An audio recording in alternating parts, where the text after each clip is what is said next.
I want you to picture something. You're sitting in a room, maybe it's air-conditioned, you have a coffee, and you're looking at a screen. And on that screen, you have this God's eye view of a street halfway across the world. The cameras are so good, they can supposedly read a license plate from the clouds. You can see heat signatures through a roof. It feels omniscient. It feels like control. And that's the sales pitch we've all been hearing for, 20 years now of modern warfare? Absolutely. The idea of the clean strike. Exactly. The promise that technology has finally solved the messiness of war.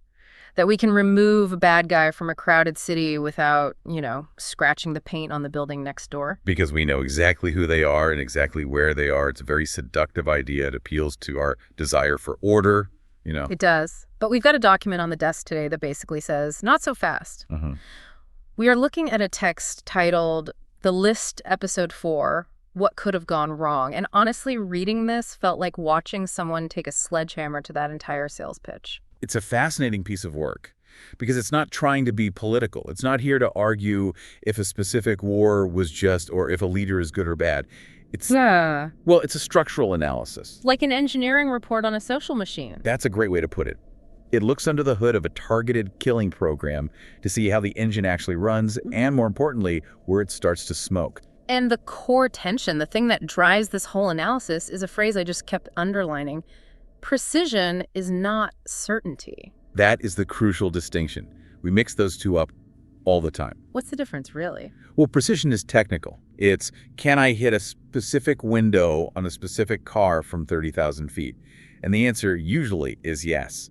The tech is amazing. But certainty is different. Certainty is, do I know, without a shadow of a doubt, who is driving that car? And the system described here seems to assume that if the missile is precise, the intelligence must be certain. Let's dig into that. The text starts with identification. Right. How do we find these people? I think the Hollywood version is, a spy on the ground, facial recognition, scanning a crowd. And sometimes that happens. But the text argues that more often, the system wasn't looking for a face. It was looking for a pattern. They call these signature strikes. So you aren't striking a person, you're striking a signature of behavior. Exactly. And the source breaks this down into three main pillars. Movement, communication, and association. Right. So the system is just ingesting massive amounts of metadata. Not listening to every call, maybe, but seeing the connections. This SIM card, call that SIM card. This phone travels the same route as that truck. Okay, on the surface, I get the logic. If it walks like a duck and quacks like a duck. It's probably a target. But the text points out a huge flaw in that thinking. Patterns infer intent. They don't explain it. Let's break that down. A pattern is just a correlation. The text uses this term, coincidental proximity. Think of it this way. You're at a shopping mall. You're in line for a smoothie. Okay, waiting for my strawberry banana blend. The guy standing next to you happens to be a high-value target, a very bad guy. But you don't know that. You're right.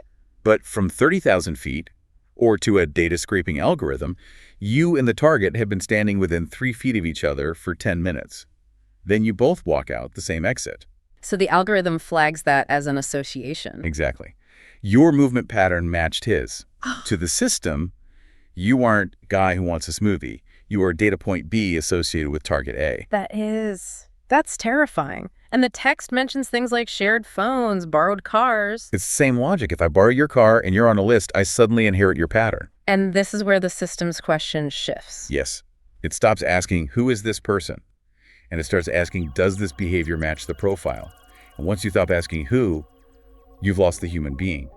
You are engaging with the statistical probability. And once I'm flagged as data point B, it seems incredibly hard to clear my name. The text talks about data momentum. It's basically an echo chamber. Think about it. An intelligence analyst writes a report. Subject B observed with target A. That gets filed. Okay. A week later, a second analyst is writing an assessment. They pull up the first report, they cite it. Previous reporting confirms subject B is an associate. So now there are two documents saying I'm a bad guy. And then a third report cites the second report. Suddenly you have a mountain of evidence. But it's all built on that one single shaky observation at the smoothie shop. It creates an illusion of verification. The sheer volume of data reinforces itself. And what if someone... This is one of the most practical and, I think, overlooked issues in the source.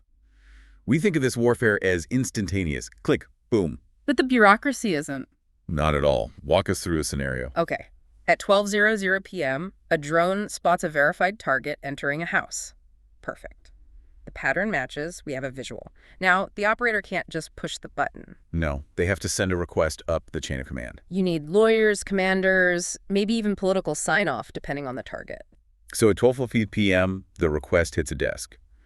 But maybe the JAG officer is in a meeting. Let's say the approval process is fast, like 3 hours. That's lightning speed for a government. So it's 3:00 p.m., the general says go. But it's 3:00 p.m., the target was there at noon. In those 3 hours, the world didn't stop. Maybe he left. Maybe his family came home from the market. Maybe the neighbor came over to borrow sugar. But the approval was for the noon reality. Exactly. The approval is a snapshot of the past. The missile strikes the present. And the text uses this to explain how a valid strike can end in tragedy. The decision was correct when it was made. But wrong when it was executed. That disconnect feels, it feels unsolvable. And that leads us to the section that I found the most difficult to read. The part on collateral damage. Yeah. The public perception is that civilian casualties are accidents. Oops, the bomb went wide. But the source is brutally honest about this. It says civilian presence was often anticipated. It wasn't an oversight, it was a calculation. This is where the text gets very cold but very clear. The system assigns a value to the target. Let's say a high-value target, #1, is worth a significant amount of risk. The system also assigns a probabilistic value to the civilians nearby. There's a line in the text that just stopped me in my tracks. Acceptable risk was defined not as morality, but as probability. And probability does not feel guilt. That's it. That's the key. It's an actuarial table, like an insurance company uses. If the probability of killing the target is 80% and the probability of killing 3 civilians is 40%, the protocol weighs those numbers. And if the target's value outweighs the cost, the math says strike. It completely removes the emotion. It turns human lives into variables in an equation. And because it's math, it feels justifiable to the people running the system. They can point to the spreadsheet and say, see, the numbers worked. And this decision is all happening with what the text calls the absent defense. Right. Think about a courtroom. You have a prosecutor, but you also have a defense attorney whose entire job is to poke holes in the story. Objection, that evidence is circumstantial. Exactly. But in a targeted killing scenario, there is no defense attorney. The target isn't there. There is no one in that room whose job it is to say, wait a minute, that pattern looks flimsy. It's a one-sided trial. And without that friction, that pushback, the standard of proof inevitably lowers. In a real court, you need proof beyond a reasonable doubt. In this system, the source argues, it settles for acceptable levels of doubt. So the strike happens, the dust settles. How do they know if they were right? This part of the text really confused me. It talks about confirmation relying on silence. This is one of the most disturbing feedback loops in the whole analysis. You do a battle damage assessment, you look at the rubble, but you can't go down there and check IDs. You're watching from the sky. So how do you confirm you got the right person or the network? The source says they watched for the signals to stop. What does that mean? If the phone number you were tracking goes dead, and the associates you were tracking stop talking or just disappear, the system interprets that as success. We got him, and the network is disrupted. Absence of signal is treated as proof. But hold on. If I'm living in a war zone and my boss just got vaporized by a missile, I'm not going to keep using my phone. Of course not. I'm going to throw it in a river and hide. Exactly. The silence doesn't necessarily mean you killed the terrorists. It might just mean you terrified an entire community. You've driven them underground. But to the analyst, that silence looks like a win. The dot is gone, therefore the threat is neutralized. And this creates a cycle of trust, right? If every time you strike, the screen goes quiet, you assume the system is working perfectly. It confirms your bias. You start to think, wow, we are really good at this. And when you trust the system, you stop scrutinizing it so hard. So trust reduces scrutiny. Reduced scrutiny increases speed. And speed amplifies risk. It's a self-feeding loop. The faster you go, the less you check. The less you check, the more errors you make. But because your metric for error is silence, you never see the mistakes. You just see more success. Which brings up incentives. Why didn't anyone inside the system wave a red flag? Well, the text is pretty cynical about that. Imagine you are that analyst. If you discover a mistake, if you realize a strike 3 weeks ago killed a wedding party, not a cell, what happens if you report it? You're questioning the entire operation. You might get your commander in trouble. You might get the program shut down. Exactly. There is no career incentive to find errors. The text says, mistakes rarely surfaced because risking the legitimacy of the entire system was too high a cost. The institutional pressure is always to move forward. This leads to this idea of moral drift. It's not that these are evil people, it's that the line of what is okay keeps moving. It moves decision by decision. It's so subtle. Maybe today you skip one layer of approval to strike faster, nothing bad happens, so that becomes the new standard. Next week you accept a slightly fuzzier pattern match because you're under pressure. And a year later you look back and you're doing things that would have been totally unacceptable when you started. That is moral drift. You don't jump off the cliff, you slide down the slope inch by inch. I want to touch on one last definition from the text before we wrap up. The definition of wrong. How did this system even define a failed mission? This is critical. The source argues that wrong was not defined by innocence. It was defined by consequences. What does that mean in practice? It means, did the strike cause a political problem? Did it cause an escalation we couldn't handle? If you hit the wrong person, an innocent civilian, but no one finds out, the media doesn't pick it up. Was it wrong in the eyes of the system? Wow, so if the tree falls in the forest and no one hears it? The system logs it as operational success.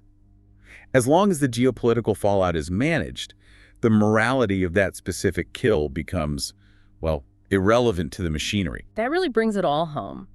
We started this deep dive talking about the clean strike, the idea that technology gives us certainty. But this text is saying the technology actually just gives us opacity. That's the word, opacity. It allows the system to operate in the dark. And the source's ultimate conclusion is that this lack of visibility is the fatal flaw. Because you can't correct a mistake you can't see. And what cannot be corrected becomes normalized. What cannot be corrected becomes normalized. That's going to stick with me. It's the idea that if you hide your errors long enough, they stop being errors. They just become part of the process. It becomes a machine that serves itself with its own logic and its own morality, totally detached from the real world. Which makes you wonder about that human element, the operator with the button.